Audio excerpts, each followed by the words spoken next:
सबसे पहले आप सभी दर्शकों से मेरी हाथ जोड़ के प्रार्थना है कि इस खबर को किसी धर्म, पंथ या मजहब की नज़र से मत देखिएगा, सियासत की नज़र से भी मत देखिएगा।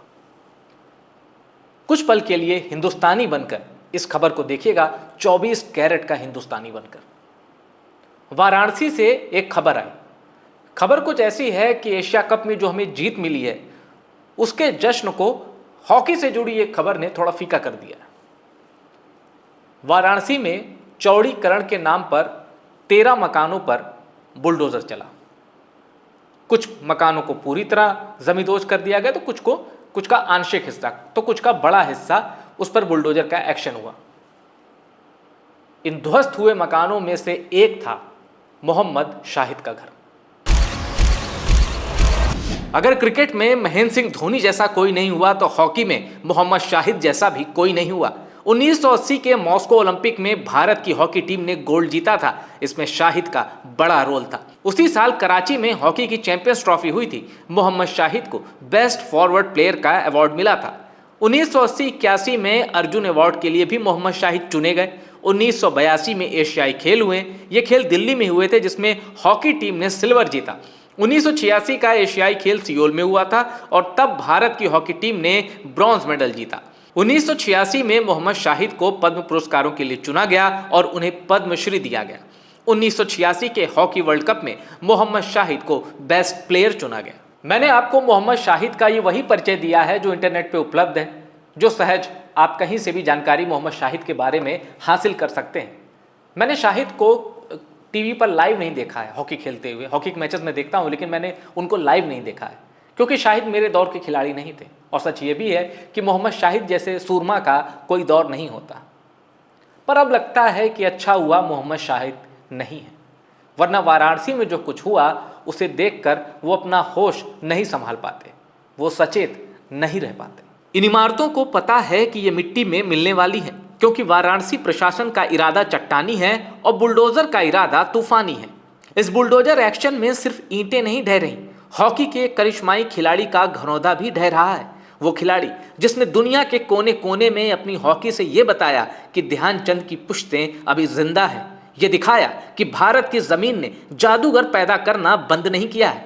ऐसी लकीर खींची है मोहम्मद शाहिद ने।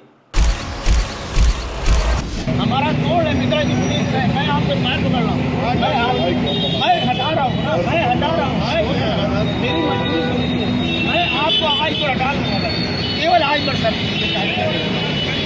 सुना ना आपने, जिन हाथों ने हॉकी पकड़कर 7 समंदर पार तिरंगे की शान को बढ़ाया, भारत के मान को बढ़ाया, उन मोहम्मद शाहिद के घरवाले इंस्पेक्टर साहब से कह रहे हैं कि घर में शादी का माहौल है, मत तोड़िए घर, एक दिन का समय दे दीजिए, मैं आपके पांव पकड़ रहा हूं। मैं यहां फिर कह दूं, इस खबर को मजहबी चश्मे से भूल कर भी मत देखिएगा, क्योंकि मोहम्मद शाहिद के घर वालों में खुद विवाद जैसे हालात हैं और प्रशासन की इस तरह की ये कोई पहली कार्रवाई नहीं है। एबीपी न्यूज़ पर एक रिपोर्ट प्रसारित हुई है, जिसमें मोहम्मद शाहिद की भाभी कहती हैं कि हमें नोटिस मिला, हमने स्टे लिया, लेकिन फिर भी घर टूट रहा है। क्या कहें, हम कुछ नहीं कर सकते। मोहम्मद शाहिद जिंदा होते तो कोई इस घर को छू नहीं सकता था, क्योंकि वो उस घर से बहुत लाड प्यार करते थे। एबीपी न्यूज़ की इसी रिपोर्ट में मोहम्मद शाहिद की भतीजी कहती हैं, हमें मुआवजा नहीं चाहिए, हमने पैसे नहीं लिए, लेकिन फिर भी हमारा घर तोड़ा जा रहा है। सरकार ने इस बारे में नहीं सोचा, जबकि मोहम्मद शाहिद ने भारत को रिप्रेजेंट किया था। हमारे पास कोई दूसरा ठिकाना नहीं है, हम कहाँ जाएं? मैंने एक न्यूज़ चैनल पर मोहम्मद शाहिद की भाभी और मोहम्मद शाहिद की भतीजी, इनके पूरे बयान सुने और मैंने ये पाया कि इन लोगों में, मोहम्मद शाहिद के परिवार में आपस में ही मतभेद हैं, क्योंकि उनका जो मकान है वो कई हिस्सों में बटा हुआ है और एक बड़े हिस्से ने मुआवजा एक्सेप्ट कर लिया है। अब जिस हिस्से ने मुआवजा एक्सेप्ट नहीं किया है, यानी अगर 9 हिस्सों में है मोहम्मद शाहिद का परिवार, तो 6 हिस्सों ने मुआवजा एक्सेप्ट कर लिया है। कुल 19 लाख रुपए कुछ समथिंग मिले थे, तो आप अगर उसको 6 लोगों में डिवाइड करिए तो वो 3-3 लाख रुपए कुछ बैठता है, 3 लाख प्लस की रकम बैठती है। अब जिन लोगों ने मुआवजा नहीं एक्सेप्ट किया, उनका कहना है कि भाई हमारे पास कोई दूसरा ठिकाना नहीं है, जबकि इसी परिवार के कुछ लोगों ने जो मुआवजा राशि ली है, उनके पास कोठी है, उनके पास दूसरा बंगला है, उनकी तो ऐश है। अब हम कहाँ जाएं, हमारे लिए तो यही घर एक मात्र ठिकाना था, एक मात्र आशियाना था। यानी जब आप उनकी बातें सुनेंगे तो आपको समझ में आ जाएगा कुछ रिफ्ट है, कुछ क्लैश है विद इन द फैमिली, जो कि अगर आप एक ही घर में, अगर अक्सर आपने देखा होगा कि कई लोग रहते हैं, एक बड़ा परिवार है, तो उसमें इस तरह की चीज़ें होनी स्वाभाविक हैं, ये कोई आश्चर्य की बात नहीं है। पर अब मैं आपको वाराणसी के एसडीएम सिटी का बयान बताता हूं। एसडीएम सिटी आलोक वर्मा ने कहा है कि मोहम्मद शाहिद के मकान में कुल 9 हिस्से हैं। इनमें से 6 लोगों को मुआवजा दिया जा चुका है, 3 लोगों के पास स्टे है, इनके हिस्से को छोड़ दिया गया है, बाकी 6 लोगों के हिस्से को तोड़ा गया है। जिस दिन मोहम्मद शाहिद का घर तोड़ा गया उस दिन बुलडोजर एक्शन में कुल 13 मकान तोड़े गए। मोहम्मद शाहिद के घर वालों ने शादी की बात कहकर कुछ समय मांगा था, प्रशासन समय देने के लिए तैयार था। शाहिद के घर वालों से कुछ डॉक्यूमेंट मांगे गए थे जो कि जरूरी थे, लेकिन उन्होंने ये डॉक्यूमेंट मुहैया नहीं कराए। अब आपको मैं यूपी तक की रिपोर्ट बताता हूं, जिसमें मोहम्मद शाहिद के मामा के लड़के मुश्ताक के हवाले से कुछ बातें कही गई हैं। मुश्ताक कहते हैं कि सिर्फ प्रशासनिक गुंडागर्दी की वजह से तोड़फोड़ की जा रही है। ये मैं आपको मुश्ताक की ओर से बता रहा हूं। अन्य जगहों पर चौड़ीकरण के तहत 21 मीटर लिया गया है माप, लेकिन यहां पर 25 मीटर रोड को चौड़ा किया जा रहा है। मुश्ताक कहते हैं कि इसके पीछे की वजह मुस्लिम आबादी के क्षेत्र में रह रहे लोगों को परेशान करना है। मुश्ताक ने इसके लिए योगी सरकार के मंत्री रविंद्र जायसवाल को जिम्मेदार ठहराया।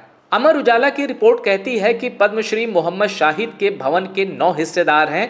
5 हिस्सेदार ने 19,24,000 रुपए 1 महीने पहले ले लिए। बाकी जो हिस्सेदार बच गए उनके भवन को किसी प्रकार की कोई क्षति नहीं पहुंचाई गई।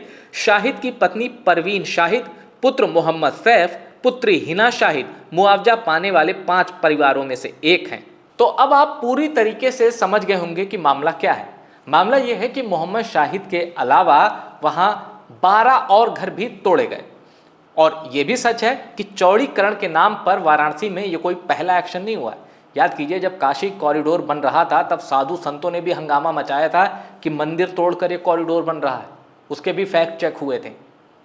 तो आक्रोश की जो लहर थी वाराणसी में, वो साधु संतों में भी रह चुकी है। अब इसीलिए जो इस खबर को कम्युनल एंगल दे रहे, मैं आपसे इसीलिए रिक्वेस्ट कर रहा हूं कि इसको कम्युनल एंगल देने की ज़रूरत नहीं है, ना ही इसको राजनीति का कोई एंगल देने की ज़रूरत है, क्योंकि राजनीतिक पार्टियां इस पर राजनीति करें, उन पर जचता है। पॉलिटिकल पार्टी इसको उठाएगी, इस मामले को, उन पे जचता है। लेकिन हम आप इसको जरा मोहम्मद शाहिद के एंगल से समझने की कोशिश करें, एक खिलाड़ी के तौर पर समझने की कोशिश करें, इसीलिए मैंने ये रिपोर्ट बनाई है। अब देखिए, हमें यह भी पता चल गया कि मोहम्मद शाहिद का जो परिवार है उसके पास अपना ठिकाना है, और मोहम्मद शाहिद के अपना मतलब सगा, पत्नी, बेटे, सगे की बात कर रहा हूँ। मोहम्मद शाहिद का एक बड़ा परिवार है, तो उनके पास, मोहम्मद शाहिद के परिवार के पास रहने का इंतजाम है। उन्होंने मुआवजा ले लिया और वो दूसरी जगह सेटल्ड है। लेकिन यह भी सच है कि मोहम्मद शाहिद उसी घर से जुड़े थे, उनका बचपन वहीं बीता था।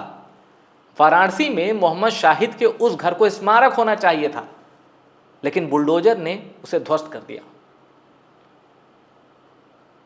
उत्तर प्रदेश की सियासत में कई बड़े ऐसे नेता हैं जिन्होंने इस घटना पर ट्वीट किया है और योगी सरकार को घेरा है, जिसमें पूर्व मुख्यमंत्री अखिलेश यादव, यूपी कांग्रेस चीफ अजय राय और आजाद समाज पार्टी के अध्यक्ष चंद्रशेखर का नाम है। इन्होंने वाराणसी में जो बुलडोजर एक्शन में मोहम्मद शाहिद के घर को तोड़ा गया है उसको लेकर सरकार पर हमला किया है। लेकिन इसके बावजूद मैं चाहता हूं कि इस खबर को आप राजनीतिक नजरिए से ना देखें।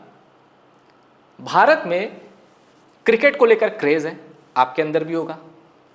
लेकिन अब मैं कुछ अपने दिल की बात करता हूं। लेकिन मैंने देखा कि जिस खेल से एक मैस्कुलिनिटी झलकती थी, एक मैनफुलनेस झलकती थी, थोड़ा हीरोइक वाला जो गेम था, वो मुझे 2 ही लगते थे, एक बॉक्सिंग, एक हॉकी। जब हम लोग छोटे थे, क्रिकेट एकेडमी जाते थे तो बड़ी एकेडमी थी और प्रयागराज का वो जाना माना स्टेडियम था, तरह तरह के लोग आते थे प्रैक्टिस करने। तो पास में हम हॉकी के भी खिलाड़ियों को देखते थे, जिन्हें आप शोषित वंचित तबका कहते हैं। उन तबके से ताल्लुक़ रखने वाले लड़के साइकिल से आते थे, लड़कियां आती थी साइकिल से, हॉकी खेलती थी। तब लगता था ये तो संसाधनों की बर्बादी है, ये तो समय की भी बर्बादी है। हॉकी क्या खेलना, हॉकी में क्या रखा है, हॉकी क्यों खेलना, आगे कहाँ तक जाएंगे। तो एक मोटा सच हमें भी पता था कि एक लेवल तक खेलना है, उसके बाद नौकरी के लिए अप्लाई करेंगे, जो स्पोर्ट्स कोटा होता है, खेल कोटा जिसे कहते हैं। पर आज सोच पूरी तरीके से बदल चुकी है। आज उन सभी को सलाम करने का मन करता है जो अपना बचपन जिन्होंने हॉकी में खपाया, जिन्होंने अपना कीमती समय हॉकी को दिया।